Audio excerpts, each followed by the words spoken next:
ക്യാറ്റ്ലിസ് കിലബൊരുക്കുന്ന തൊഴിലുറപ്പ് പദ്ധതി 6 മാസ പഠനം, മികച്ച ജോലി. ഡിവൈഎഫ്ഐയും പ്രതിഷേധത്തിലുണ്ട്, സേവാഭാരതിയും പ്രതിഷേധത്തിലുണ്ട്.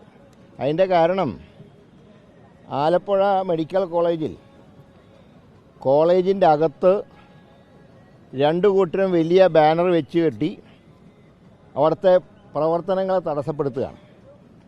മാത്രമല്ല, ഈ അവിടെ ഒരു ക്രിട്ടിക്കൽ കെയർ യൂണിറ്റിൻ്റെ വർക്കിന്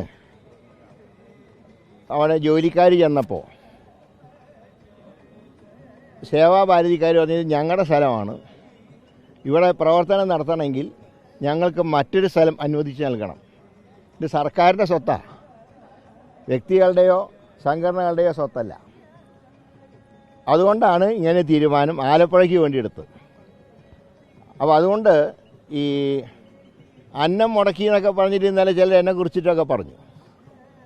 അന്നം മുടക്കിയതല്ല, ഭൂമി കയ്യേറ്റക്കാരെ ഒഴിപ്പിച്ചതാണ്. അല്ലാതെ അതും ഭക്ഷണമായിട്ട് ഒരു ബന്ധവുമില്ല, ഭക്ഷണം കൊടുക്കുന്നതിനൊന്നും ഒരു തടസ്സമില്ല. പക്ഷേ സ്ഥലം കയ്യേറി വലിയ ബാനർ വെച്ച് ഇവിടെ ഞങ്ങളല്ലാതെ മറ്റാരും ഒന്നും ചെയ്യണ്ട എന്നാണെങ്കിൽ അത് നടക്കില്ല. അതാണ് ആലപ്പുഴയിൽ ഇങ്ങനെ തീരുമാനമെടുത്തത്. അല്ല, അത് അതിനെക്കുറിച്ചിട്ട് ഇപ്പോൾ തീരുമാനം എടുത്തിട്ടില്ല. ആലപ്പുഴയിൽ കംപ്ലൈൻറ്റ് കിട്ടി, തീരുമാനമെടുത്തു. മറ്റേതെങ്കിലും സ്ഥലത്ത് കംപ്ലൈൻറ്റ് കിട്ടിയാൽ അപ്പോൾ നോക്കാം. ഇപ്പോൾ കംപ്ലൈൻറ്റ് കിട്ടാത്തതുകൊണ്ട് ഇപ്പോൾ അതിനെക്കുറിച്ച് പറയേണ്ട ആവശ്യമില്ല. ആരാ? ഞാൻ പറയാം, HDSലെ അംഗങ്ങൾ ഉൾപ്പെടെയാണ് മിനിഞ്ഞാന്നത്തെ അവലോകന യോഗം. HDSലെ എല്ലാ പാർട്ടിയും ഉണ്ടല്ലോ. ഇപ്പോഴത്തെ HDS എന്ന് പറഞ്ഞാൽ കഴിഞ്ഞ സർക്കാരിൻ്റെ കാലത്ത് വെച്ചാൽ ഞങ്ങൾ വന്നതിന് ശേഷം മാറ്റിയിട്ടില്ല. ഇതിൽ UDF അംഗങ്ങൾ വളരെ കുറവാണ് ഇപ്പോഴത്തെ HDSൽ. കാരണം നിയമസഭയിൽ പ്രാതിനിധ്യമുള്ള കക്ഷികളെയാണ് HDSലെ HMSലൊക്കെ അംഗങ്ങളാക്കുക. അതിൽ ഒരാൾ പോലും ഒരു പ്രതിഷേധവും പറഞ്ഞില്ല. MLAയും MP യും ഡെപ്യൂട്ടി സ്പീക്കറുടെയൊക്കെ സാന്നിധ്യത്തിലാണ് ഈ ആക്ഷേപങ്ങളെക്കുറിച്ച് ചർച്ച വന്നത്. ആ കമ്മിറ്റിയുടെ തീരുമാനം, അത് കെ മുരളീധരൻ്റെ തീരുമാനമല്ല, HDSൻ്റെ തീരുമാനമാണ് കമ്മ്യൂണിറ്റി കിച്ചൺ നടത്താനും ഈ സ്ഥലം കയ്യേറ്റക്കാരെ നിർബന്ധമായിട്ട് അവിടുന്ന് മാറ്റി നിർത്താനും.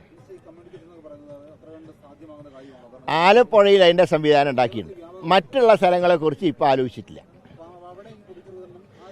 ഇപ്പോൾ ഉള്ളതിനൊന്നും ഞങ്ങൾ ഡിസ്റ്റർബ് ചെയ്യുന്നില്ല. പരാതി കിട്ടിയാൽ മാത്രം നടപടി സ്വീകരിക്കും. പിന്നെ മറ്റൊരു കാര്യം കൂടി ഉണ്ട്. അതായത് അവിടെ ഞാൻ പറയാം, അവിടെ ഇതുകൊണ്ട് ഈ രണ്ടു കൂട്ടർ ഒന്നായതിൻ്റെ കാരണം എന്താ അറിയോ?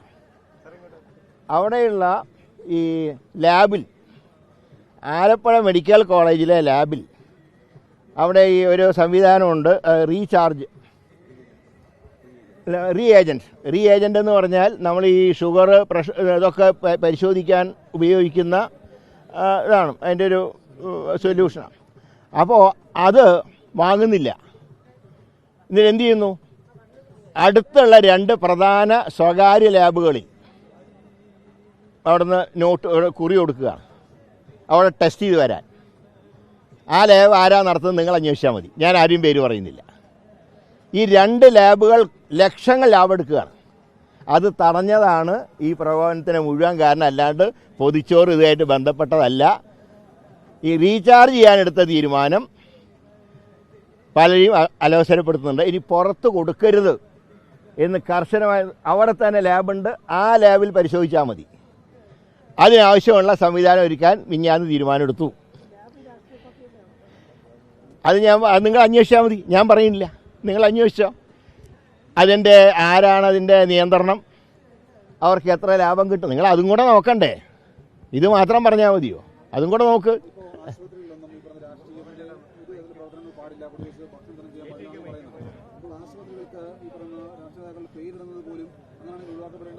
അവർ ഈ സ്ഥാനങ്ങൾ മുഖ്യമന്ത്രിമാർ, ദേശീയ നേതാക്കന്മാർ, അവരുടെയൊക്കെ പേരിടുന്നത്. ഇപ്പോൾ EMSൻ്റെ പേരിട്ട് ആരെങ്കിലും വല്ല പരാതിയും പറഞ്ഞു? എത്ര സ്ഥാപനങ്ങൾ EMSൻ്റെ, അദ്ദേഹം കേരളത്തിൻ്റെ മുഖ്യമന്ത്രിയായിരുന്ന ആളാണ്. പട്ടം താണുള്ള സാറ് മുഖ്യമന്ത്രിയായിരുന്ന ആളാണ്. CH ദേവൻ മുഖ്യമന്ത്രിയായിരുന്ന ആളാണ്. കെ കരുണാകരൻ, ഉമ്മൻചാണ്ടി മുഖ്യമന്ത്രിമാരായിരുന്ന ആൾക്കാരാ. അതും മറ്റേ ഈ ബാനർ വലിച്ചു കെട്ടി റോഡ് തടസ്സപ്പെടുത്തി ഭക്ഷണം വിതരണം ചെയ്യുന്നതുമായിട്ട് വല്ല ബന്ധവുമുണ്ടോ? പിന്നെ ഞാൻ വേറൊരു കാര്യം ചോദിക്കട്ടെ. ഇപ്പോൾ ഇവർക്ക് എന്താ മറ്റേ ഭക്ഷണം കൊടുക്കുന്നതിലൊക്കെ വലിയ ഉദാര സമീപനാണല്ലോ. നിങ്ങൾക്ക് ഓർമ്മയുണ്ടല്ലോ, ചൂരൽമലയിൽ ഉരുൾപൊട്ടി 100 കണക്കിന് ആൾക്കാർ മണ്ണിൻ്റെ അകത്ത് കിടന്നപ്പോൾ അവിടെ വന്ന മാധ്യമങ്ങൾ ഉൾപ്പെടെയുള്ളവർക്ക് പൊതിച്ചോറല്ല, ഭക്ഷണം പാചകം ചെയ്ത് കൊടുത്തവരായിരുന്നു വൈറ്റ് ഗാർഡുകാർ. എല്ലാ പാർട്ടിക്കാരും അപ്രീഷിയേറ്റ് ചെയ്ത അവരെ. ഒരു ദിവസം കാലത്ത് അവരവിടുന്ന് പിടിച്ചിറക്കി വിടുക മാത്രമല്ല, ഭക്ഷണ സാധനങ്ങൾ പോലും വലിച്ചെറിഞ്ഞ ഒരു സംഭവം ഉണ്ടായിട്ടുണ്ടല്ലോ.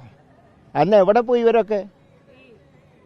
പിന്നെ ഇന്നലത്തെ ചാനൽ ചർച്ചയിൽ ചിലരൊക്കെ എന്നെക്കുറിച്ചിട്ട് കുറേ പറഞ്ഞു. എനിക്ക് അതിനെക്കുറിച്ചിട്ടൊന്നും പറയാനില്ല, ഞാൻ മുമ്പ് നടത്തിയ പ്രസ്താവനകളെക്കുറിച്ചൊക്കെ. ഏതായാലും പരനാറി ചെറ്റ തുടങ്ങിയ പ്രയോഗങ്ങൾ ഒരിക്കലും എൻ്റെ വന്ന് ഇതുവരെ ഉണ്ടായിട്ടില്ല.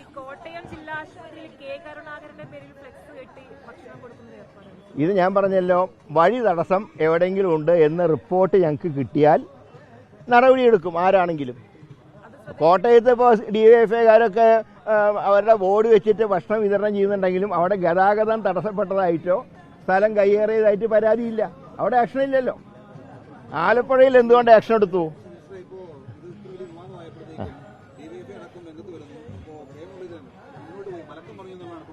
അല്ല, ആലപ്പുഴയിൽ മലക്കം പറഞ്ഞിട്ടില്ല. ആലപ്പുഴയിൽ എടുത്ത തീരുമാനമുണ്ട്. ആലപ്പുഴയിലാണല്ലോ ഞാൻ സ്റ്റേറ്റ്മെന്റ് അറിയും. നിങ്ങളാണല്ലോ പിന്നെ ഇതിനൊക്കെ സ്റ്റേറ്റ് ലെവലിലാക്കി തന്നത്. ഞാൻ എപ്പോഴും പറഞ്ഞതെന്താ, മറ്റിടങ്ങളിൽ ഇത് നടപടിയെക്കുറിച്ച് ഇപ്പോൾ ആലോചിച്ചിട്ടില്ല, അത് മുഖ്യമന്ത്രിയായിട്ട് ആലോചിക്കണം എന്ന് പറഞ്ഞു. നിങ്ങൾ ഓർമ്മയുണ്ടല്ലോ പറഞ്ഞ്. ഒന്ന് ആ പഴയ റീലൊന്നും ഇട്ടാൽ മതി. നിങ്ങൾക്ക് ഫ്ലാഷ് ബാക്ക് കാണിക്കാറുണ്ടല്ലോ ധാരാളം, അതൊന്ന് കാണിക്കി.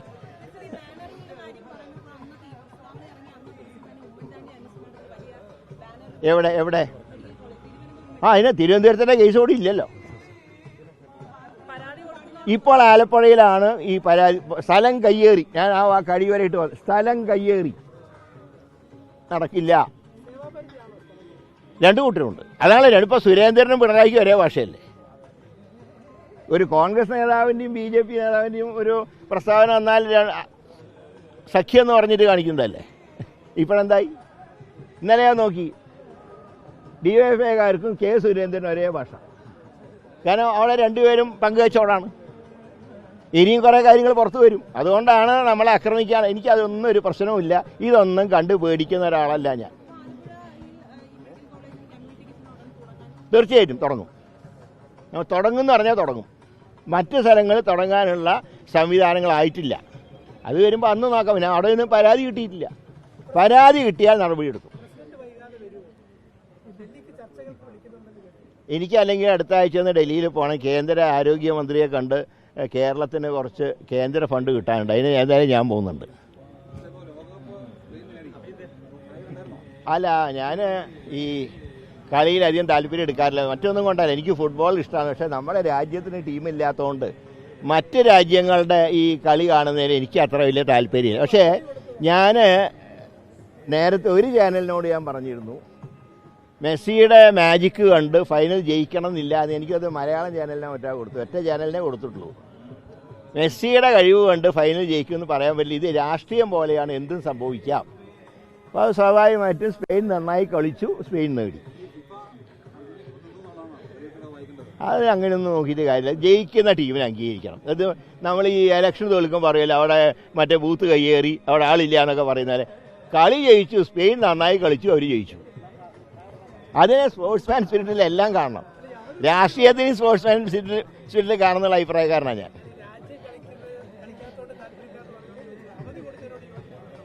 അല്ല, ഇത് ഇഷ്ടപ്പെടുന്ന ഒരുപാട് ആൾക്കാരുണ്ടല്ലോ, അവർ കളി കാണട്ടെ. അപ്പോൾ നമ്മളൊരു കാര്യത്തിൽ ചലഞ്ച് ചെയ്യാൻ, നമ്മൾ ഏറ്റെടുക്കേണ്ട ചലഞ്ച് എന്താ അറിയോ? നമ്മുടെ രാജ്യത്തിന് ഒരു ക്വാളിഫൈഡ് ഫുട്ബോൾ ടീം ഉണ്ടാവാൻ എല്ലാവരും ശ്രമിക്കണം. അതാണ് ഒരു ഭാരതീയൻ്റെ ചുമതല. അതുകൊണ്ട് ഞാൻ ഇവിടുത്തെ സ്പോർട്സ് മന്ത്രാലയത്തിലൊക്കെ ഞാൻ പറഞ്ഞിട്ടുള്ളത്,